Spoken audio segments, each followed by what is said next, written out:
मेरी दुआओं को इस तरह कबूल कर, मेरी दुआओं को इस तरह कबूल कर ए मेरे खुदा, कि मैं सजदों में गिरूं और मुझसे जुड़े हर इंसान की किस्मत संवर जाए।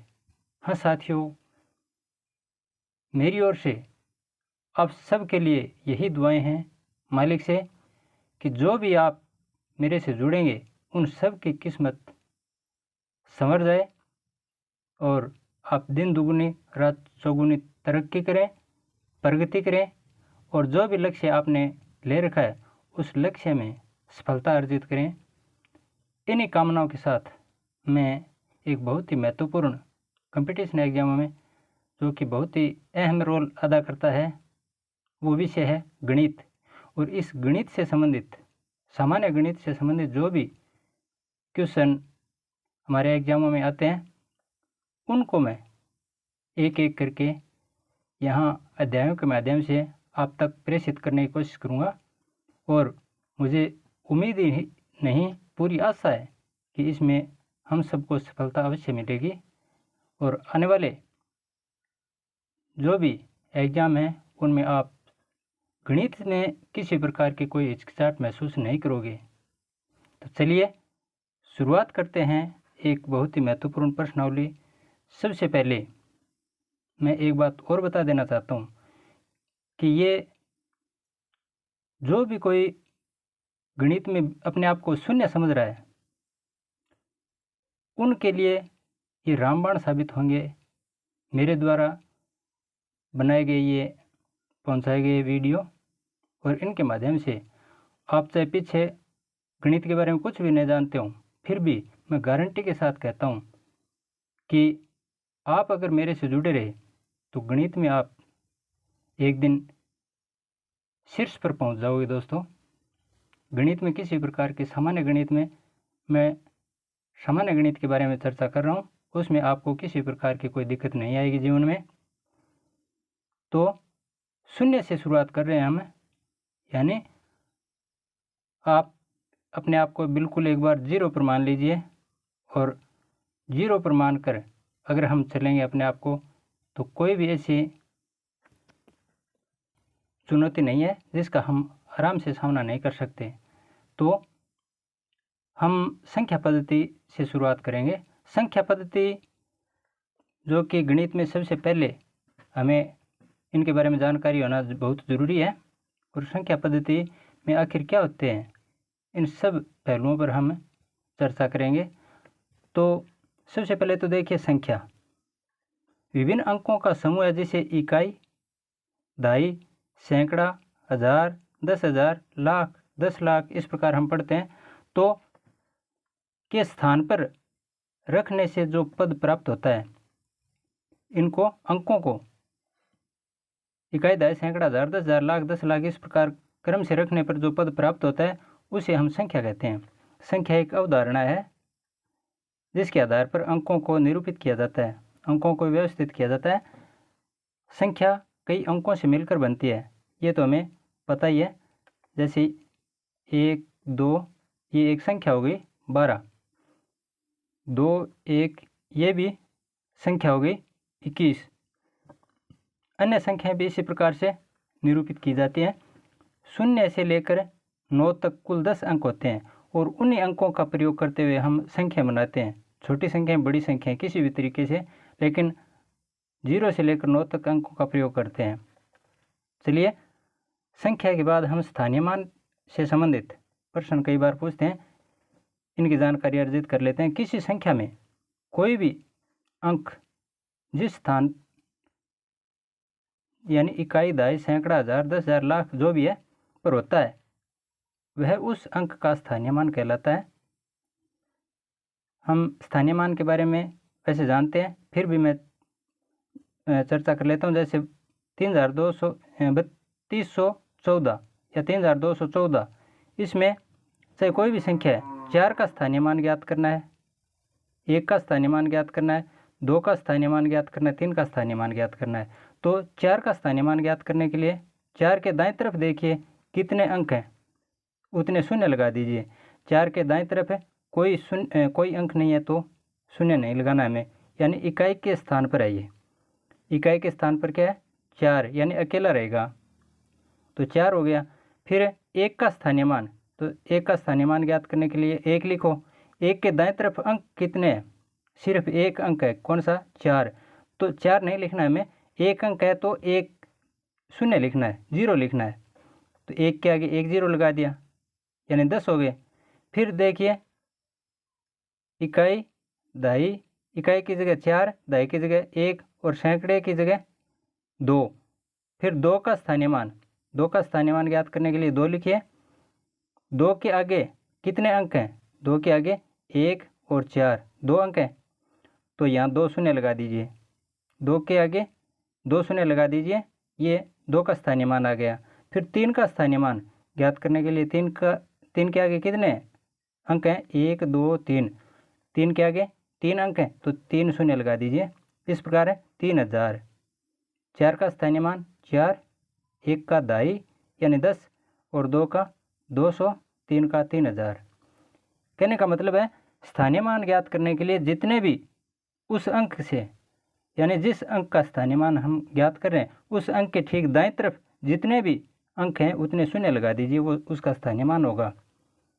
उम्मीद करता हूँ स्थानीय मान के बारे में आप कॉन्सेप्ट समझ गए होंगे। आगे वैसे हम MCQ भी हल करेंगे।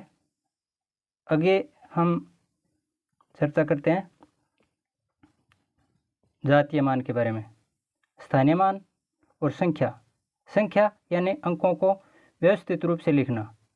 एक संख्या बन जाती है, 0 से 9 तक कुल अंक होते हैं, उन अंकों से संख्याएं बनाई जाती हैं। और जातीय मान ये शुद्ध मान होता है, जो भी अंक है उसका शुद्ध मान क्या होता है। स्थानीय मान में तो 0 लगा रहे थे, लेकिन इसमें कुछ भी नहीं लगाया जाता है। जैसे किसी भी संख्या में किसी अंक का जातीय मान, किसी भी संख्या में किसी भी अंक का जातीय मान वही अंक होता है जो संख्या में अंक है। यानी 3214 में हमने 4 का स्थानीय मान ज्ञात किया था, 1 का किया था, 2 का किया था, 3 का किया था।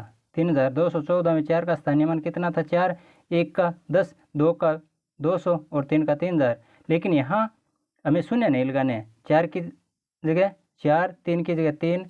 जैसे 3 का स्थानीय मान नहीं, जातीय मान ज्ञात करना है, तो 3 का जातीय मान क्या होगा? सिर्फ 3 लिख दो, आगे शून्य नहीं लगाने। 2 का स्थानीय मान कि 2 के आगे 2 शून्य लगाते हैं, जबकि जातीय मान में 2 का जातीय मान ज्ञात करने के लिए सिर्फ 2 लगाना है हमें। 1 का जातीय मान है, सिर्फ 1 लिखना है। 4 का जातीय मान है, सिर्फ 4 लिखना है। तो 3 का 3, 2 का 2, 1 का 1, 4 का 4। कहने का मतलब है जो भी अंक है वही उसका जातीय मान भी होगा। आगे देखिए संख्या के प्रकार। संख्याएं अलग अलग प्रकार से कितने प्रकार की होती हैं? वैसे तो हम छोटी कक्षाओं में शुरू से पढ़ते आ रहे हैं, लेकिन हो सकता है हमारी वो संख्याएं याद हैं या न हैं। हम पुनरावृत्ति कर लेते हैं उनके प्राकृत संख्याएं। ऐसी संख्याएं जो 1 से शुरू होकर, शुरुआत देखो, फर्क इनमें बिल्कुल नॉर्मल फर्क होगा। हमें ये याद रखना है कि 1 से शुरू हो रही है। ऐसी संख्याएं जो 1 से शुरू होकर अनंत तक जाती हैं। शुरुआत 1 से, लेकिन अंत का पता नहीं है, अनंत है। अर्थात जिन संख्याओं से गिनती की जाती है प्राकृत संख्याएं कहलाती हैं। गिनती करते हैं ना, कोई जितने भी कोई पशु हैं 5, 10, 15, उनकी गिनती करते हैं तो करते हैं ना, 1 2 3 4 5 6 7 8 9 10 11 12 13 14 15 16, कुल कितने पशु हैं? 16। इसी प्रकार से पुस्तकें पूछते हैं कि बताइए पुस्तकें कितने हैं, तो हम गिनती करते हैं 1 2 3 4 5 6 7 8। सर जी ये तो 8 पुस्तकें हैं। तो इसी प्रकार से जब हम गिनती करते हैं तो वो प्राकृत संख्याएं होती हैं, उनके अनुसार ही गिनती करते हैं, प्राकृत संख्या कहलाती हैं। इन संख्याओं में शून्य नहीं आता है, संख्याओं में शून्य नहीं आता है, यानी शुरुआत शून्य से नहीं होती है, 1 से होती है। अगर कोई गिनती करने के लिए हमें बोलता है तो हम ऐसे गिनती करते हैं क्या? 0 1 2 3 4 नहीं, 1 से शुरू करते हैं, तो शून्य नहीं आता है। बस इतना ध्यान रखो, प्राकृत संख्याओं में शून्य नहीं आता, शुरुआत 1 से होती है। अगर शून्य आ गया तो वो पूर्ण संख्या बन जाती है। तो ये इनको प्राकृत संख्याओं को नेचुरल संख्या अंग्रेजी में बोलते हैं, यानी n से दर्शाते हैं। 1 2 3 4 5, 6, 7, 8, 9, 10, 11, 12, 13, 14, 15 इस प्रकार से अनंत तक आते हैं। ये मत सोचना कि मैंने यहाँ लिखा है इन संख्याओं में शून्य नहीं आता है। शून्य अगर 2 के आगे ये शून्य आ गया तो ये शून्य नहीं होता, ये 20 है, जबकि शून्य ये होता है। ये शून्य नहीं है, ये 2 के साथ में है, ये 20 है। तो इस प्रकार शून्य नहीं आता, शून्य से शुरुआत नहीं होती, 1 से शुरुआत होती है अनंत तक। ये प्राकृत संख्या है। फिर देखिए पूर्ण संख्याएं। पूर्ण संख्याएं कौन सी होती हैं? उसमें और इसमें सिर्फ शून्य का फर्क है। प्राकृत संख्याएं यदि शून्य से शुरू हो जाती हैं, 1 से शुरू हो रही थी ना प्राकृत, अगर वो शून्य से शुरू हो जाते हैं तो पूर्ण संख्या बन जाते हैं और इनका नाम भी चेंज हो जाता है। उनको एन से प्रदर्शित करते थे, लेकिन इनको डब्ल्यू से प्रदर्शित करते हैं, डब्ल्यू से दर्शाते हैं। ये देखिए प्राकृत संख्या 1, 2, 3 इस प्रकार शुरू हो रही थी, लेकिन 1 से ठीक पहले 0 से शुरुआत कर देते हैं तो वो पूर्ण संख्या बन जाती हैं, पूर्ण संख्या बन जाते हैं। इनको डब्ल्यू से दर्शाते हैं। 0, 1, 2, 3, 4, 5, 6, 7 आगे अनंत तक प्राकृत संख्याएं और पूर्ण संख्या, इनमें सिर्फ और सिर्फ 0 का फर्क है। आगे देखिए पूर्णांक। पूर्णांक संख्याएं कौन सी होती हैं? वे सभी पूर्ण संख्याएं जिनको धनात्मक तथा ऋणात्मक दोनों मानों में दर्शाया जाता है, अर्थात ऋणात्मक अनंत से धनात्मक अनंत तक की संख्याएं पूर्णांक संख्याएं कहलाते हैं और इन्हें जेड से दर्शाते हैं। ये डब्ल्यू, जेड, एन दर्शा रहे हैं ना, ये प्रश्न पूछते हैं दोस्तों परीक्षाओं में, तो जेड से दर्शाते हैं। जैसे पता नहीं ये संख्याएं कहाँ से आई हैं, अनंत से आई हैं, माइनस की संख्याएं हैं, जो 0 से छोटी संख्या होती है वो माइनस की होती है, ऋणात्मक होती है। तो ये -4, -3, -2, -1, 0, फिर +1, +2, +3 इस प्रकार ये धनात्मक। ये तो ऋणात्मक है, -4, माइनस को हिंदी में ऋण कहते हैं, -4, -3, -2, -1, 0, 1, 2, 3 इस प्रकार। तो ये संख्याएं पूर्णांक संख्याएं कहलाती हैं। यानी प्लस माइनस की सारी संख्याएं क्या होती हैं? पूर्णांक होती हैं। समझ गए? प्राकृत संख्याएं धनात्मक थी। एक बार पुनः देख लीजिए, प्राकृत संख्याएं क्या थी? धनात्मक, और पूर्ण संख्याएं धनात्मक। लेकिन पूर्णांक होते हैं वो धनात्मक भी होते हैं और ऋणात्मक भी होते हैं। -4 है प्राकृत संख्या नहीं हो सकती, -4 है पूर्ण संख्या नहीं हो सकती, -4 है पूर्णांक संख्या हो सकती है, होती है, हो सकती नहीं होती है। तो इस प्रकार प्लस और माइनस की सारी संख्याएं पूर्णांक होती हैं। 0 से ये क्रम भी याद रखो, जो बाईं तरफ संख्या होती है वो छोटी होती है। इस प्रकार संख्याएं, ये राइट हैंड और ये लेफ्ट हैंड, जो लेफ्ट हैंड की तरफ यानी बाएं तरफ होती हैं, लेफ्ट हैंड की तरफ है यानी बाएं तरफ संख्याएं होती हैं वो छोटी होती हैं, और राइट हैंड की तरफ यानी दाएं तरफ संख्याएं होती हैं वो बड़ी संख्याएं होती हैं। ये मान लीजिए 0, 0 से पीछे की तरफ इस तरफ की संख्याएं छोटी होती हैं। जैसे ये 1 आ गया -1 और यहाँ -25 आ गया, तो -1 और -25 में छोटी संख्या कौन सी होगी? ध्यान रखना दोस्तों, -1 से -25 छोटी संख्या होती है। ये बाएं तरफ आती है, 1, 2, 3, 4, 5, 6, 7, 8, 9, 10 इस प्रकार चलती हैं माइनस की तरफ। -1, -2, -3, -4, -5, -6, -7, -8, -10, -100, -1000 इस प्रकार से -5 से -50 छोटी संख्या होती है, जबकि 5 से 50 बड़ी संख्या होती है। 5 से 50 का मतलब दोनों धनात्मक हैं, तो धनात्मक तो इस तरफ बढ़ती हैं संख्याएं, 1, 2, 3, 4, 5 0 से दाएं तरफ, जबकि ऋणात्मक संख्याएं होती हैं वो 0 से माइनस की तरफ बढ़ती हैं। तो माइनस की तरफ संख्याएं बढ़ती हैं वो ऋणात्मक होती हैं, और जैसे जैसे बड़ी संख्याएं होती हैं हकीकत में वो छोटी होती हैं। ऋणात्मक संख्याएं उल्टी बनती हैं। 20 है, ऋणात्मक 20 यानी -20, और -15 में छोटी संख्या कौन सी है? तो -20, और बड़ी संख्या 15, -15। 0 और -1 में बड़ी संख्या कौन सी है? 0। ये 0 और -25 इनमें बड़ी संख्या कौन सी है? तो बड़ी संख्या 0 है, न कि -25। -25 छोटी संख्या है और 0 बड़ी संख्या है। इसी प्रकार 0 और 1 में बड़ी संख्या कौन सी है? 1। ये कॉन्सेप्ट उम्मीद करता हूँ आपके अच्छे ढंग से समझ में आ गया। ध्यान रहे जीरो न तो धन पूर्णांक होता है और न ही ऋण पूर्णांक।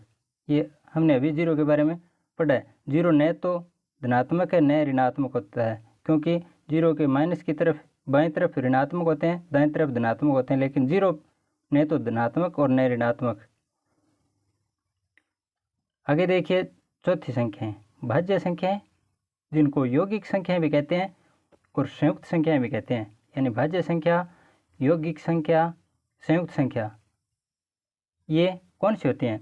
ऐसी प्राकृत संख्याएं जिनके टुकड़े समूह हो सकते हैं, अर्थात जिनमें एक व समय के अलावा भी किसी और संख्या का भाग पूरा पूरा जाता हो, जैसे 4, 6, 8, 10, 12, 15, 20। इस प्रकार से कहने का मतलब है वे संख्याएं जिनमें एक का भाग किसी भी संख्या में जा सकता है, सभी संख्या में जाता है, तथा संख्या खुद का भाग खुद में जाता है, वो कॉन्सेप्ट छोड़ दिए, वो नियम छोड़ दीजिए।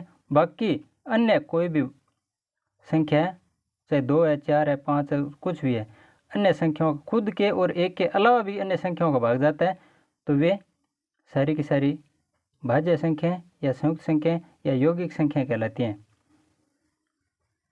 जैसे 5 में 5 के अलावा और किसकी संख्या भाग जाता है? 5 में 5 का जाता है, 4 का नहीं जाता है, 3 का नहीं जाता है, 2 का नहीं जाता है, 1 का जाता है। तो 5 में 1 और 5 के अलावा और कोई संख्या भाग नहीं गया, इसका मतलब वो भाज्य संख्या नहीं है, वो एक अभाज्य संख्या है। जबकि 4 में भाग लगाइए, 4 के अलावा और 1 के अलावा अन्य किसी संख्या भाग जाता है क्या? 4 में 3 का नहीं जाता है, 2 का जाता है। यानी 1 और 4 के अलावा भी कोई संख्या ऐसी 2 है जिसका भाग 4 में जाता है। तो कहने का मतलब ये एक भाज्य संख्या होगी। 4 एक भाज्य संख्या है, जबकि 5 अभाज्य संख्या। चलिए अगली संख्या देखते हैं। ये तो हमने पढ़ लिया, भाज्य, यौगिक या संयुक्त संख्या, ये तो हो गया अभाज्य संख्या। ये देखिए अभाज्य संख्या ऐसी प्राकृत संख्याएं जिनमें एक ऐसी प्राकृत संख्या जिनमें एक व समय का ही भाग जाए, अर्थात जिनके टुकड़े नहीं किए जा सकते, इनके टुकड़े नहीं हो सकते हैं। 4 के हो गए थे ना, 4 के टुकड़े, 4 में 1 का भाग जाता है, 2 का भाग जाता है और 4 का भाग जाता है। या 4 के टुकड़े कर दो, 4 बराबर 2 × 2, ये टुकड़े हो गए, 4 के टुकड़े हो गए। लेकिन 5 के नहीं होते, 5 के टुकड़े करने चाहें तो अन्य टुकड़े नहीं हो सकते, सिर्फ 1 और 5 ये 2 संख्याएं ही आती हैं। तो टुकड़े कहने का मतलब 4 के अलावा अन्य अंक आया 2 जिसका इसमें भाग जाता है, तो अभाज्य संख्या इसके टुकड़े नहीं किए जा सकते, इसलिए 5 क्या है?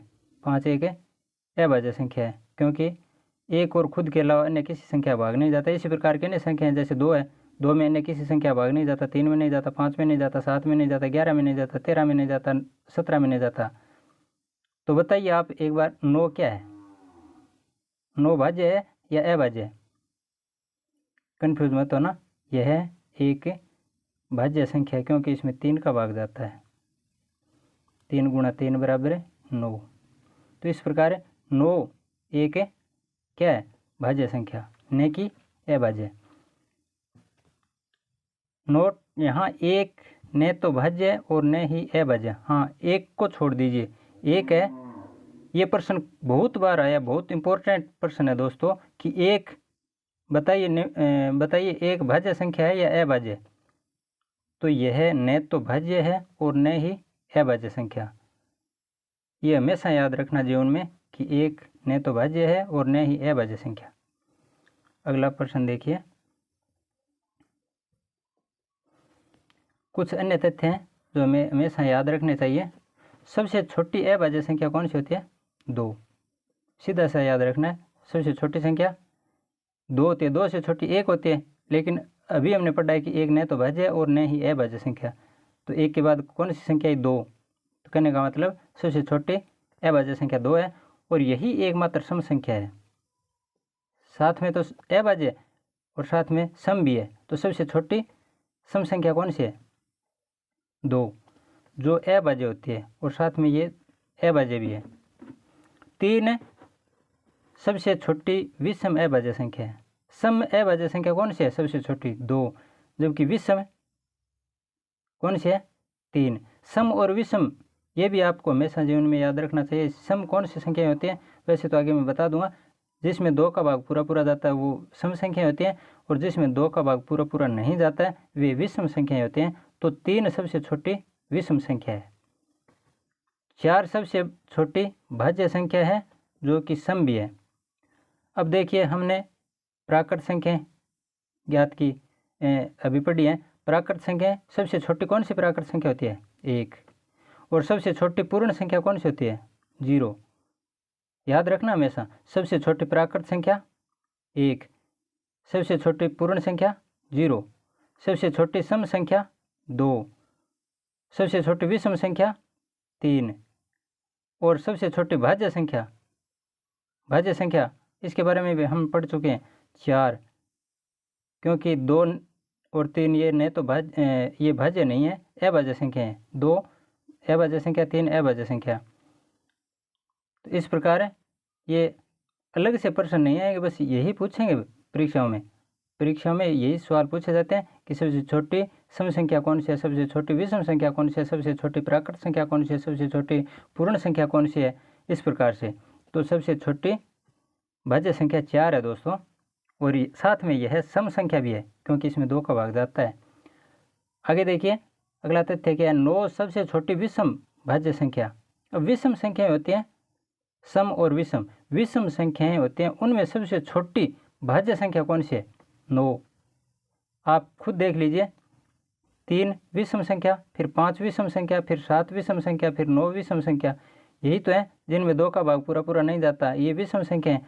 लेकिन 3 एक अभाज्य संख्या है, 5 अभाज्य संख्या है, 7 अभाज्य संख्या है, लेकिन 9 है यह अभाज्य संख्या नहीं है, भाज्य संख्या है। तो सबसे छोटी भाज्य संख्या और साथ में विषम संख्या कौन सी हुई? 9। आगे देखिए 5 से बड़ी किसी भी अभाज्य संख्या को 6 से भाग देने पर शेषफल 1 या 5 होगा। 5 से बड़ी कोई भी अभाज्य संख्या है, 5 से बड़ी 7 है, 11 है, अभी हमने देखी थी ना। तो 5 से बड़ी किसी भी अभाज्य संख्या को 6 से भाग लगा दीजिए, तब शेषफल क्या होगा? या तो 1 आएगा या फिर 5 आएगा। ये बहुत ही ज्ञानवर्धक तथ्य है दोस्तों। जैसे 11 अभाज्य संख्या, 11 में आप 6 का भाग लगाइए। 5 से बड़ी अभाज्य संख्या 7, 11 है ना, तो 7 में 6 का भाग लगाइए। 6 का 7 में भाग एक बार गया, शेषफल कितना बचा? 1। यही तो लिखा है इसने कि या तो 1 बचेगा या फिर 5 बचेंगे शेषफल के। तो 7 में 6 का भाग लगाया, कितनी बार गया? 6, 1 का 6, शेषफल कितना बचा? 1। इसी प्रकार 11 में भाग लगाइए, 6 का 6, शेषफल कितने बचे? 5। तो इस तथ्य में यही बात कहने जा रहे हैं कि शेषफल यहाँ 1 बचा है और यहाँ 5 बचे हैं, इनके अलावा और कोई नहीं बचेगा। तो 5 से जो भी बड़ी अभाज्य संख्या है उन संख्या में 6 का भाग लगाने पर शेषफल हमेशा 1 या 5 ही बचेंगे।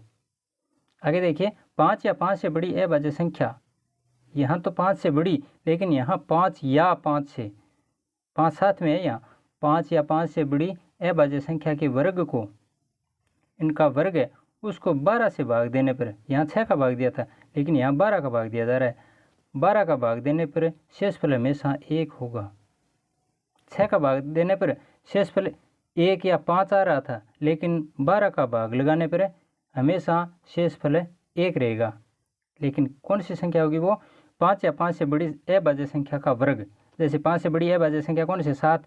7 का वर्ग ज्ञात कीजिए। 7 का वर्ग मतलब 7 का 7 से गुणा कितना होता है? 7 × 7 बराबर 7 7 49। 49 में 12 का भाग लगाइए, 12 चौके 48, 49 में से 48 घटाए 1 बचा है। बस यही बात कहना चाहते हैं कि कोई भी 5 से बड़ी अभाज्य संख्या उसका वर्ग कीजिए और उसमें 12 का भाग लगाइए, शेषफल हमेशा 1 होता है दोस्तों। अगली स्लाइड लेते हैं। 1 से।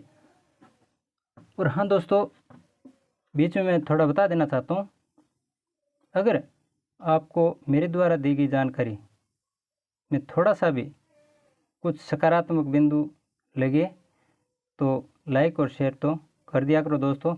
और वैसे ये प्रश्नावली संख्यात्मक पद्धति से संबंधित जो मैं तथ्य बता रहा हूँ, ये आप कौन से भी कंपटीशन एग्जाम में देख लीजिए, कहीं ना कहीं ये प्रश्न टपके हुए मिलेंगे आपको।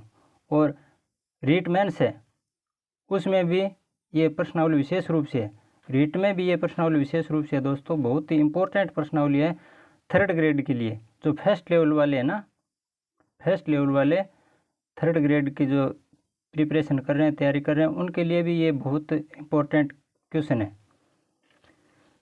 और वैसे तो सभी को इन तथ्यों के बारे में जानकारी होना चाहिए। अगर आप कंपटीशन एग्जाम की तैयारी कर रहे हैं तो इन तथ्यों की जानकारी होना ही चाहिए आपको, क्योंकि ज़माना बहुत आगे निकल चुका है दोस्तों। लेकिन हम भी ज़माने से पीछे रहने वाले नहीं हैं।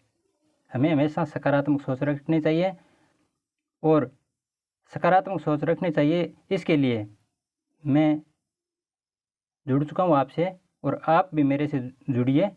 आगे और भी आपके दोस्त हैं जो गणित में अपने आप को थोड़ा कमज़ोर महसूस कर रहे हैं, उनको वीडियो शेयर कीजिए या उनको प्रोत्साहित कीजिए मेरे से जुड़ने की।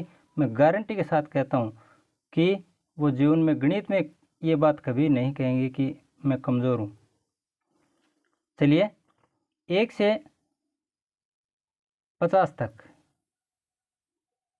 कुल अभाज्य संख्याएं 15 होती हैं। ये सीधा सा प्रश्न पूछते हैं कि 1 से 50 तक अभाज्य संख्याएं बताइए 15। मैं एक ट्रिक बताऊँ बाद में, बस एक बार आप पढ़ लीजिए थोड़ा। 1 से 75 तक कुल अभाज्य संख्याएं कितनी होती हैं? 25 का फर्क आ गया यहाँ। 50 से 25, 50 और 25 75, 75 और 25 100, 100 और 25 125, 125 और 25 है 150, 150 और 25 है 175, 175 और 25 है 200। कहने का मतलब 25 बढ़ रहे हैं, लेकिन शुरुआत 1 से हो रही है। 1 से 50 तक अभाज्य संख्याएं कितने? 15 अभाज्य हैं ये।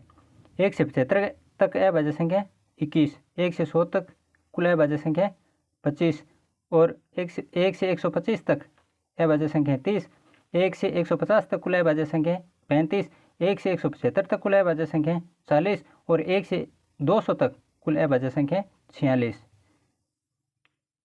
अब आप सोचते होंगे कि इस प्रकार से हमारी याद थोड़ी रह जाएगा गुरुजी। रहेगा दोस्तों, चिंता नहीं करें, मैं हूँ ना। तो आपको सिर्फ ये पहला ये याद रखना है, 1 से 50 तक कुल अभाज्य संख्या कितनी है? 15। बस ये 15 याद रख लो, आगे याद मत रखो चाहे। आगे मैं एक ट्रिक बता रहा हूँ पहले। और हाँ, शुरुआत में ये देखिए पहला ये रहे 1 से 25 तक, हाँ सॉरी मैं 1 से 50 तक बोल गया, 25 तक हैं। 1 से 25 तक कुल अभाज्य संख्या कितनी है? 9 है ना। 1 से 25 तक अभाज्य संख्याएं कुल कितनी हैं? 9। आप याद कर सकते हैं, और आपके याद भी होनी चाहिए। 1 से 25 तक तो आप गिनती कर सकते हैं। जैसे ये देखिए, एक अभी हमने पढ़ा है कि एक न तो भाज्य और न ही अभाज्य संख्या, तो एक के ठीक बाद क्या? 2। सबसे छोटी भाज्य संख्या अभाज्य संख्या 2, फिर 3, फिर 5, फिर 7, फिर 11, फिर 13, फिर 17, फिर 19, फिर 23। 23 के बाद 24 होता है। 24 एक भाज्य संख्या है, 25 भी एक भाज्य संख्या है। हमें सिर्फ अभाज्य संख्या बतानी है। ये 1 से 25 तक अभाज्य संख्या कितनी होगी? 1 2 3 4 5 6 7 8 9, ये 9 अभाज्य संख्या होगी 1 से 25 तक। आगे याद मत करो कौन सी संख्या।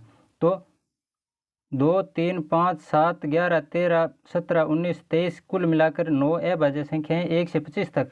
इसके बाद में आप देखिए, सबसे पहले आप 6 जोड़िए, फिर 6 जोड़िए, फिर 4 जोड़िए। 4 एक बार जुड़ा है, यानी 2 बार जोड़ दिया हमने। 6 कितनी बार जोड़ा है? 2 बार। फिर 4 जोड़ा है।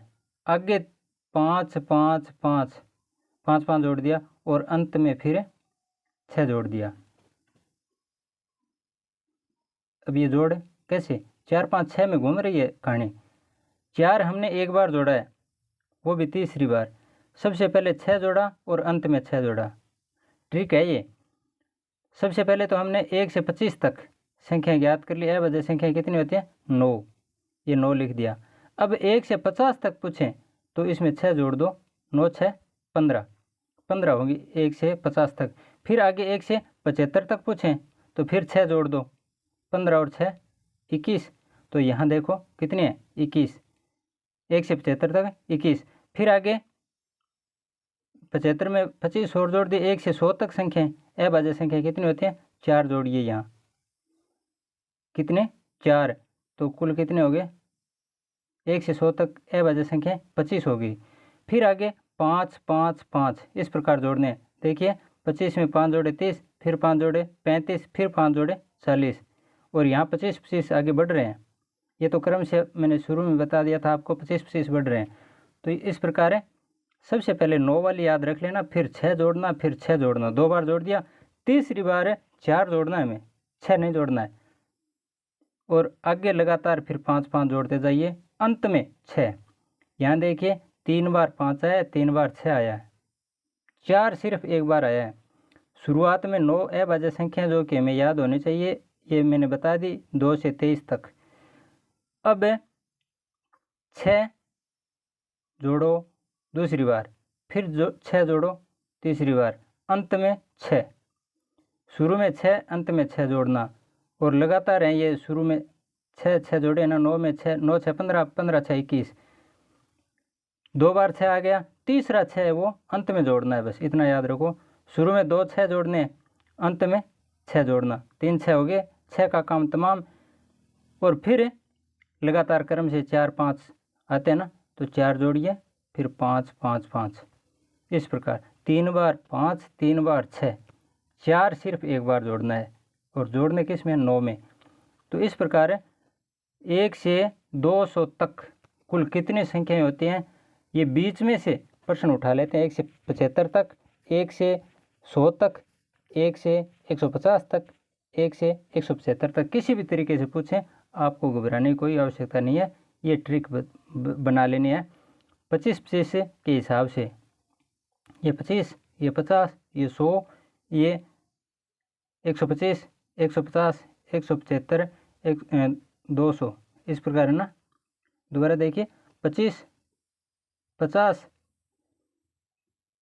75 100 और 125 150 175 और 200 इस प्रकार से 25 25 जोड़ते जाइए। और यहाँ 25 25 संख्याएँ बढ़ रही हैं, उसके हिसाब से अभाज्य संख्याएँ भी बढ़ रही हैं। सबसे पहले 9 संख्याएँ, फिर 6 जोड़ा, फिर 6 जोड़ा और फिर 4 5 5 ऐसे 3 बार 5 जोड़ दिए और अंत में 6 जोड़ दिया। तो कुल मिलाकर 1 से 200 तक 46 अभाज्य संख्या होती हैं। कितने, 46। 9, फिर 15 संख्याएँ, फिर 21 संख्याएँ, फिर 25 संख्याएँ, फिर 30 संख्याएँ, 35 संख्याएँ, 40 संख्याएँ और 46। ये 6 6 जोड़कर संख्या क्या आ रही है, पूछते हैं कि 1 से 175 तक अभाज्य संख्या बताइए, तो आप 40 बताओगे। 40 आया कैसे, इस प्रकार से, ये यहाँ तक 9 6 15 5 21 4 25 5 30 5 35 और 5 40 इस प्रकार से आया ये।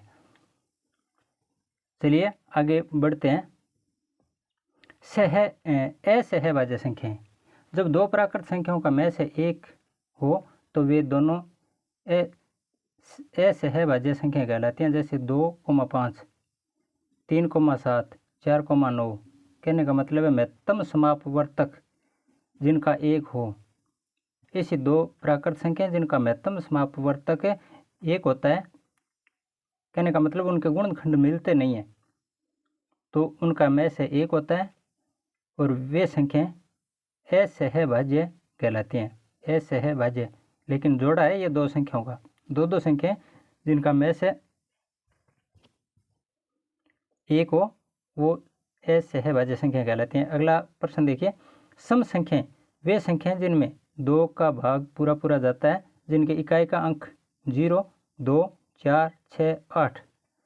ये अगर इकाई का अंक है, 5 अंक याद रख लो, 0, 2, 4, 6, 8, 5 अंक हैं ये अगर किसी संख्या में इकाई के अंक पर हैं, इकाई के स्थान पर हैं, तो वे संख्याएं 2 से पूरी विभाजित होंगी और साथ में सम संख्याएं होंगी। विषम संख्याएं इनको छोड़कर, यानी 0 के बाद 1 आ गया, 2 के बाद 3 आ गया, 4 के बाद 5 आ गया, 6 के बाद 7 आ गया, 8 के बाद 9 आ गया, तो कुल ये 5 विषम संख्याएं हो गई और 5 सम संख्याएं। तो कहने का मतलब है ऐसी संख्याएं जिनमें 2 का भाग पूरा नहीं जाता है और जिनका इकाई का अंक 1, 3, 5, 7, 9 यानी जो ये थे इनके बीच के अंक हैं ये आते हैं, तो ये संख्याएं विषम संख्याएं कहलाती हैं। आगे वास्तविक संख्याएं, वे सभी संख्याएं जो परिमेय व अपरिमेय हों वास्तविक संख्याएं कहलाते हैं। परिमेय और अपरिमेय संख्याएं मिलकर सारी की सारी वास्तविक संख्याएं कहलाते हैं। परिमेय संख्याएं क्या होते हैं? वे संख्याएं जिन्हें p बटा q के रूप में लिख सकते हैं, यानी भिन्न के रूप में लिख सकते हैं, जहां q का मान कोई 0 न हो, तो वे संख्याएं परिमेय संख्याएं कहलाती हैं। इनके बारे में भी आगे हम पढ़ लेते हैं। परिमेय संख्या ये आ गया, ऐसी संख्या जो एक पूर्णांक में दूसरे पूर्णांक का भाग देने पर, एक पूर्णांक में दूसरे पूर्णांक का भाग देने का मतलब एक पूर्णांक 5 है, इसमें दूसरा पूर्णांक कोई भी है, 6 है, चाहे 5 है, चाहे 7 है, इसका भाग देने पर जो संख्या बनती है यह एक परिमेय संख्या कहलाती है। 5/7 है, क्या होगी? एक परिमेय संख्या। 7 क्या है? 7 भी एक परिमेय संख्या, क्योंकि 7 में 1 का भाग लगाया गया। 1 का भाग लिख कर दिखाया नहीं जाता है, लेकिन अगर 7 है तो इसका मतलब 7 में 1 का भाग लगाया गया है। अर्थात जिनको p बटा q के रूप में यानी भिन्न के रूप में लिखा जा सके, जहाँ q बराबर 0 नहीं है। यहाँ q p बटा q का मतलब ऊपर अंश तो है p, 5 की जगह p लिख दिया और 7 की जगह q। इस p q की जगह हम कोई भी अंक लिख सकते हैं, तो वे संख्याएं भिन्न के रूप में लिखी गई और इनको हम परिमेय संख्या कहते हैं। लेकिन ये याद रखना दोस्तों, हर है वो 0 नहीं होना चाहिए कभी भी। 1 हो सकता है लेकिन 0 नहीं होना चाहिए। 0 क्यों नहीं होना चाहिए, ये हम 0 के बारे में आगे व्याख्या पढ़ेंगे कि 0 का भी अपना अस्तित्व है, अपना महत्व है, तब बताएंगे। और इसका कारण मैं सीधा बता भी देना चाहता हूँ कि 0 का किसी भी संख्या में भाग लगाते हैं तो वो अनंत बार जाता है, अपरिभाषित होता है। इस प्रकार से ये चिन्ह दर्शाया जाता है। छोटी कक्षा में हमने बहुत पढ़ा इसके बारे में। अपरिभाषित कहते हैं इसको, अनंत यानी अपरिमित रूप से अनंत ये चिन्ह है, अपरिभाषित है। 8 ऐसे लिखते हैं ना, और हिंदी में 4 कैसे लिखते हैं? हिंदी अंकों में ऐसे भारतीय अंक होते हैं ना, तो इसको उल्टा ऐसे गिरा दो, ये हो गया। कोई भी संख्या में 0 भाग लगाने का मतलब, 0 का भाग किसी भी संख्या में जिंदगी भर लगाते जाओ, कभी पूरा नहीं होता वो। तब ये निशान लगाते हैं कि अपरिमित रूप से अनंत या अंततः अपरिभाषित है। ये परिमेय संख्याओं के उदाहरण 5.3, 6, 4 ये परिमेय संख्या है क्योंकि इनके नीचे 1 है। 5.666 ये भी एक परिमेय संख्या है। 0 भी एक परिमेय संख्या है क्योंकि 0 के नीचे कुछ भी, किसी भी, मैंने अभी बताया था आपको, किसी भी संख्या के नीचे कुछ भी नहीं है तो 1 अवश्य होता है। 1 होता है तभी वो अस्तित्व में है। +5 है, ये भी एक परिमेय संख्या। -5 भी एक परिमेय संख्या। 2/3 ये भी परिमेय संख्या है। 49 है, 125 यानी ये जो पूर्ण वर्ग संख्या है, घन संख्या है, ये सारी की सारी क्या होते हैं? परिमेय संख्याएं होते हैं। यानी सभी प्राकृत संख्याएं, पूर्ण संख्याएं, पूर्णांक, सारे के सारे क्या होते हैं? परिमेय संख्याएं होते हैं। तो फिर अपरिमेय संख्याएं कौन सी होती हैं? उनके बारे में चिंता मत करो, हम आगे पढ़ेंगे थोड़ा। 2 परिमेय संख्याएं होती हैं, उनके मध्य अनंत परिमेय संख्याएं होती हैं। प्रश्न बहुत बार पूछा गया है, 10वीं कक्षा में भी पूछा गया था बहुत बार, और कंपटीशन एग्जाम में भी पूछते हैं। तो ये 2 परिमेय संख्या, जैसे ये 5 और एक ये 6, एक सीधी रेखा होती है उस पर दर्शाने के लिए भी प्रश्न पूछते हैं ये। तो यहाँ परिमेय संख्या 5 और 6 के बीच में कितनी परिमेय संख्याएं होती हैं? अनंत होती हैं दोस्तों।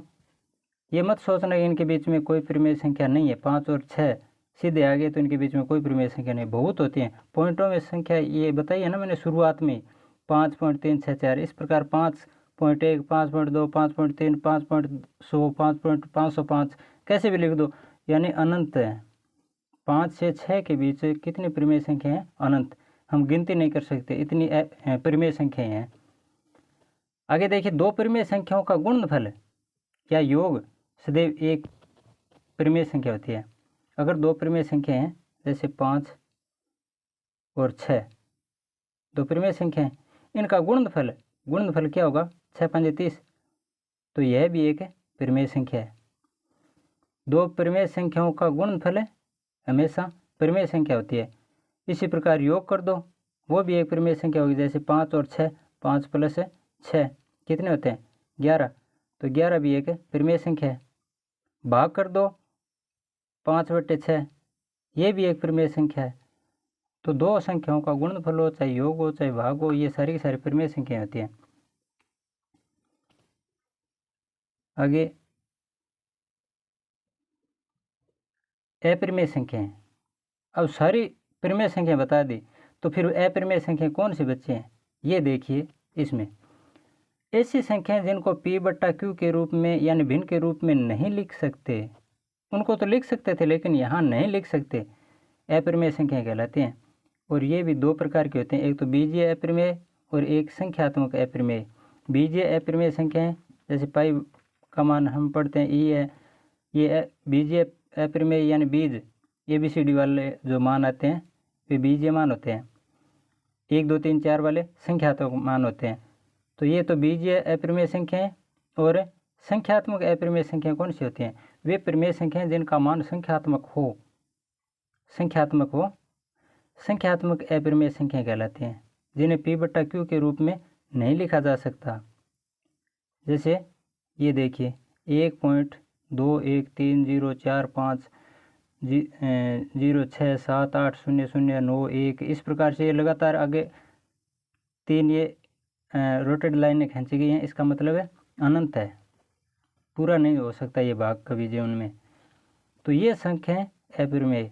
और शांत अशांत भी इसमें आता है।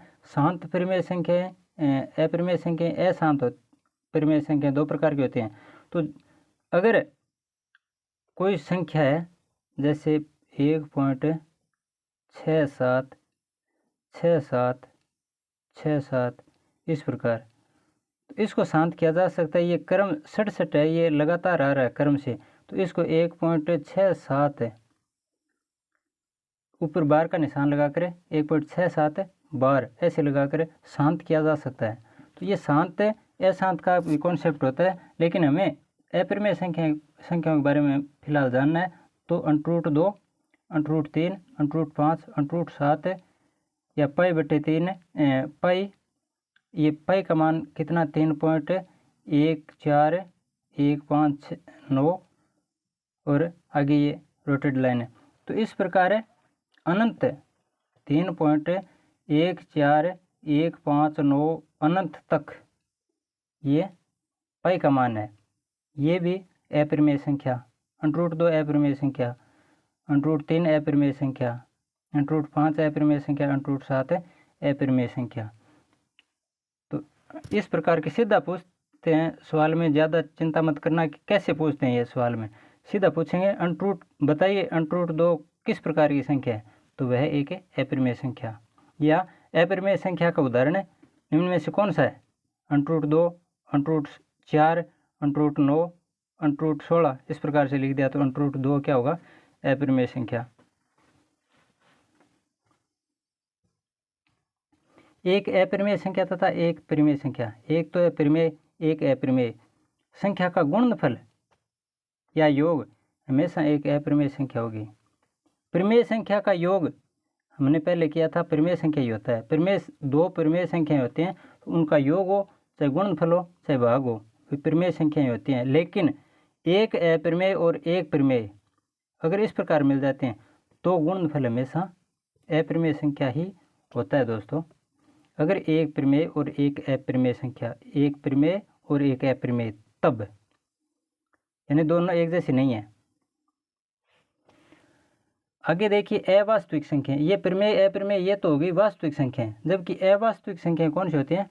जो संख्याएं वास्तविक न हों या जिनकी केवल कल्पना की जा सकती है, यानी अस्तित्व तो नहीं होता है, सिर्फ सोच सकते हैं हम। कल्पना तो ये भी कर सकते हैं कि मैं पूरी पृथ्वी है, पूरी धरती को अपने सर पर रख लेता, ये कल्पना ही तो है।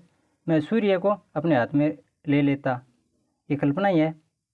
लेकिन कल्पना करना कोई गलत बात नहीं है। तो कल्पना की जा सकती है उन संख्याओं को हम अवास्तविक संख्या कह सकते हैं। जैसे √5 तो एक अप्रमेय संख्या है, लेकिन -√5 ये प्रमेय है या अप्रमेय, इसके बारे में हम कह नहीं सकते, ये सिर्फ कल्पना है। हमें पता है माइनस का गुणा माइनस से करने पर क्या आता है? माइनस का गुणा माइनस से करने पर प्लस आता है, पता है ना? प्लस का प्लस से गुणा करने पर प्लस आता है। तो माइनस का माइनस से गुणा करने पर प्लस आता है, इसका मतलब है माइनस का स्क्वायर यानी ऋण का वर्ग क्या होता है? हमेशा प्लस। अब यहाँ 4 का वर्गमूल, 4 का वर्गमूल का मतलब है 2 × 2 बराबर 2। 4 का वर्गमूल 2, ये तो हमारे समझ में आ रहा है कि 4 का वर्गमूल 2 आता है, लेकिन -4 इसका वर्गमूल 2 कैसे आएगा? ये -4 है, तो 4 का तो 2 × 2 डिवाइड हो गया, लेकिन माइनस का माइनस तो एक बार ही आया, जबकि आना चाहिए 2 बार, वर्गमूल में 2 बार आना चाहिए, जो कि असंभव है। अगर यहाँ माइनस है और यहाँ माइनस है तब सवाल सही होगा, लेकिन तब ये संख्या प्लस होगी, माइनस और माइनस का गुणा प्लस होगा। इस प्रकार है ये सिर्फ कल्पना कर सकते हैं। -√4 √-2 √-4 √-3 यानी माइनस वर्गमूल के नीचे माइनस संख्या है, वो सारी की सारी सिर्फ अवास्तविक होती हैं। आगे देखिए पूर्ववर्ती संख्या क्या होती है, जिसको पूर्व भी कहते हैं। दी गई संख्या से ठीक पहले वाली संख्या, जैसे 312 की पूर्ववर्ती संख्या क्या होगी? 311। पहले वाले 10 से पहले 9 आता है तो 9 पूर्ववर्ती संख्या होगी। 20 से पहले 19 आता है तो 19 पूर्ववर्ती। इसी प्रकार अनुवर्ती, अनु और पूर्व, पूर्व पहले अनु बाद में। दी गई संख्या ठीक बाद वाली संख्या अनुवर्ती संख्या कहलाती है। जैसे 312 है, इसकी अनुवर्ती क्या होगी? 12 के बाद 13 आता है तो 313। 50 के बाद 51, तो 50 की अनुवर्ती संख्या कौन सी होगी? 51। परिपूर्ण संख्या, परिपूर्ण वह पूर्णांक जो अपने सभी गुणनखंडों के योग के बराबर हो, परिपूर्ण संख्या कहलाती है। दोबारा देखिए इस लाइन को, वह पूर्णांक, पूर्णांक लिखा है यहाँ। पूर्णांक का मतलब प्लस भी संख्या हो सकती है और माइनस भी हो सकती है। अगर प्लस प्लस किए तो पूर्ण या प्राकृत संख्या होगी, जबकि यहाँ पूर्णांक लिखा है तो पूर्णांक हमने शुरू में पढ़ा था, प्लस और माइनस की सारी संख्याएं पूर्णांक संख्याएं होती हैं। तो वह पूर्णांक जो अपने सभी गुणनखंडों यानी इनके डिवाइडेशन गुणांक होते हैं, गुणनखंड होते हैं, उनके योग के बराबर हो तो परिपूर्ण संख्या कहलाती है। कैसे? जैसे 28 है, 28 के गुणनखंड करेंगे 14 × 2, और क्या हो सकते हैं इसके 28 के गुणा? 7 × 4, 28 के और गुणा 1 × 28। इससे और भी हो सकते हैं क्या? नहीं होंगे। 28 में या तो 1 का भाग जाता है, या फिर 28 में 4 का भाग जाता है, या फिर 7 का भाग जाता है, या फिर 14 का भाग जाता है, या फिर 28 का भाग जाता है। इनके अलावा और कोई संख्या भाग नहीं जाता। तो अधिकतम 28 के गुणनखंड कितने आ गए? 1, 4, 7, 1, 2, 4, 7, 14 और 28, ये आ गए। 14 × 2 क्या था ना? 1, 2, 4, 7, 28, 14 और 28। लेकिन 28 जो खुद संख्या वो लिखी नहीं जाती दोस्तों। अब इनका योग करो। सवाल में क्या लिखा था, परिपूर्ण संख्या क्या कहलाती है, जो भी इसके गुणनखंड होते हैं उन सभी गुणनखंडों का योग। अब गुणनखंड एक तो 14 आ गया, 2 आ गया, 14 आ गया, 2 आ गया, 7 आ गया, 7 लिख दिया, 4 आ गया, 4 लिख दिया, 1 आ गया, 1 लिख दिया, लेकिन 28 नहीं लिखना है। अब इनका जोड़ करो, 14 और 2 16, 16 और 7 23, 23 और 4 27, 27 और 1 28। कहने का मतलब वही संख्या आ गई है। तो इस प्रकार की संख्याएं होती हैं वे परिपूर्ण संख्याएं कहलाती हैं। ध्यान रहे, ये मैंने बता दिया आपको, वही लाइन बताई गई है। गुणनखंडों में समय वह संख्या शामिल नहीं होती है, यानी 28 हमने शामिल नहीं की थी यहाँ पर जोड़ में, तो गुणनखंड करते समय संख्या है वो खुद शामिल नहीं होती है, जैसे यहाँ 28 आई थी। अब अगला, ये तो परिपूर्ण संख्या होती है। परिपूर्ण संख्या दोबारा मैं बता देता हूँ, यानी गुणनखंड कीजिए, जितने भी गुणनखंड हो सकते हैं वो सारे के सारे गुणनखंड कीजिए और उस संख्या को मत लिखिए, लेकिन जो बचे हैं जितने भी गुणनखंड उनका योग कर लीजिए, वो उस संख्या के बराबर आते हैं। वो जोड़ है उस संख्या के बराबर आ गया तब तो वो परिपूर्ण संख्या है, वरना नहीं है। अब देखिए गुणा का तत्समक। तत्समक क्या होता है, ऐसी संख्या जिसको दी गई संख्या से गुणा करने से भी, ऐसी संख्या जिसको दी गई संख्या से गुणा करने से भी कोई प्रभाव ना हो, गुणा का तत्समक कहलाता है। तत्समक, तत् संस्कृत शब्द है ना। गुणा का तत्समक केवल एक होता है, योग, एक तो योग का तत्समक होता है, एक गुणा का तत्समक होता है। अब इस लाइन का मतलब क्या है, ऐसी संख्या जिसको दी गई संख्या से गुणा करने से, कोई संख्या मान लीजिए, आप सोच लीजिए, विचार कर लीजिए 15 है। ऐसी संख्या जिसको दी गई संख्या से गुणा करने पर, अब ऐसी संख्या को, ये तो संख्या दी गई है 15, और इसको ऐसी संख्या से गुणा कीजिए जिससे कोई प्रभाव ना पड़े, यानी गुणा पर कोई प्रभाव न पड़े, गुणनफल पर ऐसी संख्या से गुणा करने से भी कोई प्रभाव ना पड़े। ऐसी कौन सी संख्या होती है, अगर 2 से गुणा करेंगे तो 15 की जगह 30 आ जाएंगे, 15 दूआ 30। 3 से गुणा करेंगे तो 15 3 45, लेकिन 1 से गुणा कीजिए, 15 का 15। कोई संख्या लिख लीजिए, आप 30 लिख दीजिए, 30 को 1 से गुणा करेंगे तो 30, 1 गुणा 30 बराबर 30। 5 को 1 से गुणा कर लीजिए, 5 आएगा। 100 को 1 से गुणा कर लीजिए, 100 आएगा। 1 का किसी भी संख्या से गुणा कर लीजिए, वही संख्या आती है। तो ऐसी संख्या यानी एक ऐसी संख्या है जिसको दी गई संख्या से गुणा करने पर गुणनफल पर कोई प्रभाव नहीं पड़ता है, यही एक तत्समक संख्या कहलाती है। गुणा का तत्समक केवल एक होता है, एक इसलिए होता है क्योंकि उसका गुणा करने पर कोई प्रभाव नहीं पड़ता है, इसलिए दोस्तों। आगे देखिए, ठीक इस प्रकार से योग का तत्समक भी होता है। तत् यानी वही, 15 15, तत् वही, 15 15, 30 30। इस प्रकार से योग का तत्समक क्या होता है, वह संख्या जिसको दी गई संख्या में जोड़ने से कोई प्रभाव ना पड़े, योग का तत्समक कहलाती है। अब 15 है, यहाँ तो गुणा हुआ था। गुणा का तत्समक का मतलब ऐसी संख्या जिसका गुणा करने पर कोई प्रभाव नहीं पड़ता है, और योग का मतलब होता है जोड़। अब ऐसी संख्या जिसको दी गई संख्या में जोड़ने से कोई फर्क नहीं पड़ता है, वही संख्या लेते हैं हम 15। 15 में कोई ऐसी संख्या जोड़िए जिसका जोड़ करने पर भी योगफल में कोई अंतर न आए, यानी 15 का 15 रह जाए। तो 1 जोड़ते हैं तो 16 हो जाएगा, 2 जोड़ते हैं 17 हो जाएगा, 20 जोड़ते हैं तो 35 हो जाएगा, लेकिन अंतर नहीं आना चाहिए, 15 की जगह 15 ही रहना चाहिए। तो 0 जोड़िए आप, 15 में 0 जोड़ेंगे तो कितना आएगा, 15। बस यही इस लाइन में समझाया गया है कि वह संख्या जिसको दी गई संख्या में जोड़ने से कोई प्रभाव ना पड़े, यानी वह संख्या, इसकी जगह 0 पढ़ो, 0 को, जिसको यानी 0 को, शून्य को दी गई संख्या में जोड़ने से कोई प्रभाव ना पड़े, यानी नहीं पड़ता है, तो वह तत्समक, योग का तत्समक कहलाती है। तो 0 योग का क्या है, तत्समक। योग का तत्समक केवल और केवल 0 होता है, यानी 0 को जोड़ने पर कोई प्रभाव नहीं पड़ता है, इसलिए इसको बोलते हैं योग का तत्समक। जबकि गुणा का तत्समक क्या होता है 1, योग का तत्समक है 0। समझ गए। इस प्रकार दोस्तों हमने गणित के बारे में कुछ बारीकियां जो कि बहुत ही महत्वपूर्ण होती हैं, परीक्षा में इन बातों से संबंधित प्रश्न हूबहू देखने को मिलते हैं और इनके बारे में हमने जानकारी अर्जित की है। वीडियो काफ़ी लंबा होने जा रहा है, इसलिए मैं इसको यहीं विराम देना चाहता हूँ एक बार।